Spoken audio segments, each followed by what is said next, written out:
प्रेक्षकांनो, छोट्या वयोची मोठी स्वप्न या मालिकेची सुरुवात आज त्यांनी खूपच छान दाखवली आहे. सुरुवातीला आपण बघतोय की विशालला सगळं सांगते वयो, तेव्हा विशाल तिचं कौतुक करतो आणि सरस्वती कमाल आहे तुझ्या धाडसाची. वयो म्हणते सर खोटं बोलावं लागलं ना, पण विशाल म्हणतो जाऊ दे, चांगल्या गोष्टीसाठी खोटं बोललीस ना. मग वयो म्हणते माझी आई पण अशीच म्हणते मला नेहमी. विशाल म्हणतो ते बरं झालं, एका अर्थाने मला आता इराकडे जाऊन तिच्याशी खोटी मैत्री करावी लागणार नाही. मग वयो म्हणते काय हो सर, इरा काय एवढी वाईट मुलगी नाहीये, चांगली मुलगी आहे ती. थोडीशी चिडखोर आहे ती, पण तिच्या मनात काही नसतं. बरं असं समजा उद्या जर आपली म्हणजे मैत्री असली, तेव्हा विशाल म्हणतो अरे असली म्हणजे काय, आहेच ना आपली मैत्री. आता भयो जरा 2 मिनिटं विशालकडे बघते आणि म्हणते हो नाही आहे ती, पण जर मैत्रीमध्ये मी तुमच्याशी नाही बोलले तर. विशाल म्हणतो का का तू का माझ्याशी बोलणार नाही. विशालची लगेच तगमग होतीये. भयो म्हणते नाही म्हणजे मी समजा म्हणतीये, म्हणजे समजा जर मी नाही बोलले तर वाईट वाटेल की नाही तुम्हाला, तसं म्हणते मी. तुम्ही ना इराशी मैत्री करा, जरा चांगल्या गोष्टी शिकेल ती. तिच्या मैत्रिणी बघितल्या ना तुम्ही कशा आहेत. आता इतका केविलवाणा तोंड करतो, नको ग नको सरस्वती. मग भयो विषय बदलते आणि ते बरं आपण ना भेळ खाऊयात. मी आणि शैलू ना गावाकडे रेस लावायचो, 3 मिनिटात कोण भेळ खाते ते बघूयात. आता हा विशाल खायला लागतो, पण त्याची जरा फजिता झाली आहे, कारण त्याला खाता खाता ठसकाही लागला आणि तिखटही लागतंय. पण तरी सुद्धा वयो म्हणते की नाही नाही अजून रेस आपली सुरू आहे, पण जरा हळू खा, सावकाश खा. मग विशाल म्हणतो नाही नाही मी खाऊन दाखवणारच तुला भेळ. आता त्याचीच भेळ पहिल्यांदा संपली आहे बरं का. त्याला विनर घोषित न करता ही आगाव निघाली लगेच. चला चला 6 सेकंदात लेक्चर सुरू होतंय. बयो खूपच आगाव आहे असो. पण आता या अंकिताला काहीतरी येत नसतं, तर ती त्या हेतलला विचारते. मग हेतल म्हणते मला नाही येत, आठवत नाही. मग ही बयो सांगायला जाते, तर ती अंकिता तिच्यावर ओरडते काय गं बावळट, विशाल सर तुझ्याशी बोलतात तर फारच शहाणी समजते स्वतःला. आता ही काय लॉजिकनी बोलली ती मला काही कळलं नाही, पण आता बयोला आठवतं की विशाल सरांना बाबांच्या स्कॅनबद्दल विचारलंच नाही, म्हणून ती फोन लावायला जाते विशालला. या दोघी तिच्याकडेच बघत असतात. तर आता या विशालचा जरा प्रॉब्लेम झाला आहे भेळ जास्ती खाल्ल्यामुळे. आता ती म्हणते सर तुम्ही बाबाच्या स्कॅनबद्दल काही बोललाच नाही. आता तो बोलता बोलता म्हणतो कसले स्कॅन. बयो त्याचा कन्हारा ऐकते आणि म्हणते सर काय झालंय तुम्हाला, काही होतंय का. मग विशाल म्हणतो अगं सरस्वती ते जरा भेळ खाल्ली ना, त्यामुळे थोडं जरा लूज मोशनचे प्रॉब्लेम होत आहेत गं मला. मग बयो म्हणते काय सांगताय सर, बाप रे सॉरी सॉरी मला माहिती नव्हतं सर, पण मी येऊ का तिकडे, तुम्हाला जास्ती त्रास होतोय का, म्हणजे दवाखान्यात जायचं का. विशाल म्हणतो नाही गो नाही, माझी दवाखान्यात जायची मनस्थिती नाही आहे, माझ्या गोळ्या पण संपल्यात. मग बयो त्याला म्हणते सर तुमच्या गॅसच्या ओट्यावर ना एका छोट्याशा डब्यात जायफळ आहे बघा, ते घ्या तुम्ही वाटलं तर, नाहीतर कोरा चहा घ्या, त्यात लिंबू टाकून घ्या, म्हणजे तुम्हाला बरं वाटेल. विशाल तिला म्हणतो नाही नाही तू नको येऊस इकडे, मी करतो काहीतरी, करतो मॅनेज मी. आता त्याने फोन ठेवला आहे आणि तशाच परिस्थितीत बिचारा गेला आहे तिथे गॅसच्या ओट्याजवळ जायफळाची डब्बी शोधायला, आणि सापडली की त्याला. बयोचं बारीक लक्ष असतं प्रेक्षकांनो. नाही ते सगळं ठीक आहे, पण बारीक लक्ष असायलाच हवं प्रत्येक ठिकाणी चौकस बुद्धीने. पण विशालला भारी वाटतंय की बयोचं किती लक्ष असतं म्हणून. प्रेमाचं जायफळ जरा बाजूला राहिलंय, निसर्गाची हाक आल्यामुळे विशालला त्याला जास्ती महत्त्व द्यावं लागलंय. एनिवे छान दाखवलं त्यांनी हा सीन. तर पुढे आपण पाहतोय की या सुमनने छान जेवण केलेलं असतं म्हणून शुभमकर कौतुक करतात आणि सहज म्हणतात की आपण सगळ्यांनी रविवारी बाहेर जायचंय बरं का, कोणी काहीही प्लॅन ठरवू नका बाकीचे. मग सुमन खूप खुश होते बिचारी. ती म्हणते काय सांगतोयस दादा, अरे बरं झालं तू तरी मनावर घेतलंस, आमच्या ह्यांना तर कधीच सांगत होते मी चला चला, घरात बसून बसून मला पण कंटाळा येतो रे, बरं झालं. पण अरे मी ना काय करते, आंबोळ्या करून घेते, पुरणपोळी करते ना आदल्या दिवशी. तिची बिचारीची लगेच तयारी सुरू झाली आहे, किती एक्सायटेड झाली आहे ती बघा ना. शुभम म्हणतात सुमन अगं सरू आणि तू आराम करायचा आहे फक्त, त्या दिवशी सगळी कामं करायला जाणार आहेस का तिथे. लगेच जिना म्हणते सरू कशाला बाबा. ते शुभम म्हणतात अगं असं कसं, ती पण आपली फॅमिली मेंबर आहे ना. अगं इरा माझ्या आईने संस्कार केलेत आमच्यावर, घरात काम करणारी नौकर व्यक्ती सुद्धा आपली फॅमिली मेंबरच असते, हो की नाही ग सुमन. आता सुमन म्हणते हो इरा आमच्या आईने आमच्यावर हेच संस्कार केलेत, तू बघत नव्हतीस का लहानपणी माधू दादा सुलू, आपण त्यांना घरच्यासारखीच वागणूक द्यायचो. दिवाळी दसरा आला ना की माझी आई त्यांना बरोबरीने आमच्यासारखेच सगळे कपडे घेऊन द्यायची त्यांच्या लहान मुलांना.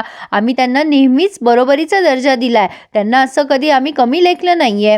शुभंकर म्हणतो, "हो, माझ्या आईचे संस्कार आहेत आणि मला सांग गौतमी किती वर्षापासून काम करते आपल्याकडे ही सरू?" तेव्हा गौतमी म्हणते, "2-3 वर्ष झाले असतील." तेव्हा हे डॉक्टर म्हणतात, "बघ 2-3 वर्षापासून ती सेवा करते आपली आणि आपण तिच्यावरती असा आळ घेतला. तिला बिचारीला किती वाईट वाटलं असेल आणि इरा तूच तो फोटो काढला ना, त्यामुळे तू तिच्यासोबत शॉपिंगला जायचंय. हे ठरलंय म्हणजे ठरलंय. सरू आपल्याबरोबर पिकनिकला येणार म्हणजे येणार." आता इराला शुभंकरांसमोर हसावं तर लागतंय, पण आता इराची तगमग होतीये. तिला काही सहन होत नाहीये बयो येणार म्हणून त्यांच्यासोबत. आता लगेच ती तिच्या रूममध्ये जाते ॲज युज्युअल आणि तडफड करायला लागते आणि म्हणते, ही कार्टी हिला जेवढं लांब करते मी तेवढं ही जवळ यायचा प्रयत्न करते. ही माझ्या फॅमिलीची मेंबर नाहीये, मी काय हिला माझी फॅमिली मेंबर समजू? मग आरव तिचं सगळं ऐकतो आणि तो छान उत्तर देतो. तो म्हणतो, "इरा, माझा ना आता कर्मावर विश्वास बसायला लागलाय. हे सगळं जे काही बघतोय ना मी, अगं बयो आपल्या घरात येऊन तिने कशी सगळ्यांची मनं जिंकली आहे तू बघतेस ना इरा. अगं तुम्ही जेवढं बाबापासून तिला लांब करताय ना तेवढं ती बाबाच्या जवळ जातीये.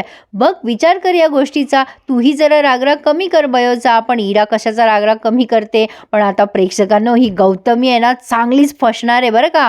कारण या दुष्यंतने भारी डिसिजन घेतलाय. तो आता आलाय, तो म्हणतो, "काय गं गौतमी, एवढ्या रात्री बोलवलंस तू मला?" मग गौतमी त्याला झालेला प्रकार सांगते की बयोने कसं स्वतःला निर्दोष सिद्ध केलं. मग दुष्यंत म्हणतो, "तू आता काळजी करू नकोस. ती मुलगी तुमच्या आयुष्यातून कायमची निघून जाईल. मी दिलेल्या मेडिसिन फक्त शुभंकरला देत जा. तो एकदा का हॉस्पिटलाइज झाला ना की ही पोरगी कायमची तुझ्या आयुष्यातून जाईल." मग गौतमी म्हणते, "हो बघते मी ते सगळं. बरं मला निघू दे आता, मला जावं लागेल." मग हा दुष्यंत म्हणतो, "अगं एवढ्या रात्रीची एकटी कशी जाशील? तुम्ही सोडतो ना तुला." गौतमी म्हणते, "अरे नको रे, कोणी बघितलं तर." मग दुष्यंत हिच्या जवळ यायचा प्रयत्न करत असतो. मग ही गौतमी त्याला टाळत असते आणि म्हणत असते, "अरे असं काय करतोयस? कोणी बघेल ना आपल्याला." मग दुष्यंतने तिच्यावरती चांगलीच गुगली फेकली आहे. तो म्हणतोय, "हे बघ गौतमी, आता जास्ती दिवस नाही, आता लवकरच मी तुझ्याशी लग्न करणार आहे. मी माझ्या बायकोला घटस्फोटाची नोटीस दिली आहे ऑलरेडी." आता हे ऐकल्यानंतर गौतमी खूप घाबरते. तिला समजतच नाही की काय उत्तर द्यावं याला. आता तो तिला पुन्हा जवळ घेतो आणि म्हणतो, "गौतमी, आता लवकरच तू माझी होणार आहेस. तुला शुभंकरला काय उत्तर द्यायचं आणि काय नाही ना ते तुझं तू बघून घे. पण आता मी वाट बघणार नाहीये." गौतमी त्याला हां काहीच म्हणत नाही, फक्त म्हणते, "हो येते मी." आणि मग निघून जाते. पण दुष्यंत मनात विचार करतोय, आता जास्ती दिवस मी तुला लांब ठेवणार नाहीये. आता शुभंकरांच्या आयुष्यातून तू कायमची जाणार आहे. पण याला काय माहिती बिचाऱ्याला हा कोणती ब्याद मागे लावून घेणार आहे. असो, पण आता इकडे ही गोळ्या द्यायचा प्रयत्न करत असते गौतमी. लगेच तिथे बयो येते. मग डॉक्टर म्हणतात, "मीच बोलवलं सरूला." आणि ही गौतमी तिला जी गोळी द्यायची तीच गोळी शुभंकरांना देते. बयोच्या ते लक्षात येतं ॲक्च्युली, म्हणजे दुसरीच मेडिसिन देते ती म्हणून. कारण ती त्या शुभंकरांच्या डब्यात बघते, गोळ्यांच्या डब्यात, त्यात ती जेवढ्याला तेवढ्या गोळ्या असतात. मग ती गौतमीला म्हणते, "अहो ताई, तुम्ही कोणती गोळी दिलीत? नाही म्हणजे याच्यात 3च गोळ्या होत्या काल." गौतमी म्हणते, "नाही गं, नीट बघ जरा." मग शुभंकर म्हणतात, "अगं तुझा गैरसमज झाला असेल सरू. तिने मला आत्ताच गोळी दिली, म्हणजे 4 गोळ्या असतील बघ. तुझा कदाचित गैरसमज झाला असेल." आता ते गोळी घेऊन टाकतात शुभंकर. पण बयोला कळलंय की काहीतरी गौड बंगाल आहे, कुछ तो गडबड है. आता ती किचनमध्ये काम करताना पण तोच विचार करत असते. तेवढ्यात सुमन येते आणि म्हणते, "अगं तू गेलं असतं ना, कुठे लक्ष आहे तुझं?" मग बयो म्हणते, "आत्या, मला असं वाटतंय या राक्षसांनी ना त्यांचं काम चालू केलंय. काहीतरी गडबड आहे गं आत्या. त्यांनी बाबांना ना काहीतरी वेगळ्या गोळ्या दिलेल्या दिसत आहेत मला." मग सुमन म्हणते, "काय सांगतेस बाई? अगं मला ना ही मुद्दाम कामात बिझी ठेवत होती. हिचे चोचले पुरवण्यातच माझा वेळ जायचा." "अगं बयो, पण आपल्या दादाला काही होणार नाही ना गं?" तेव्हा बयो म्हणते, "नाही गं आत्या, मी आहे ना, मी काहीच होऊ देणार नाही बाबाला. पण आता या राक्षसांना धडा शिकवायची वेळ आली आहे." प्रेक्षकांनो, इथे तर त्यांनी हा रिव्ह्यू पूर्ण केलाय, पण पुढे आपण बघतोय की ही गौतमी रमाकांतला सांगत असते की मी शुभंकरला त्याच्या स्टेटिस्कोपला हातच लावू देणार नाही, बघता आलंच तुम्ही. आता ही हे सगळं बोलत असताना बयो ऐकते आणि मग गौतमीचं तिच्याकडे लक्ष जातं. आता ही बयो गौतमीला कशी रोखते ना ते बघूयात. तर असा होता आजचा रिव्ह्यू. कसा वाटला तुम्हाला मला नक्की कळवा आणि चॅनलला सबस्क्राईब करा. ज्यांनी कोणी अजूनही नसेल केले त्यांनी प्लीज सबस्क्राईब करा.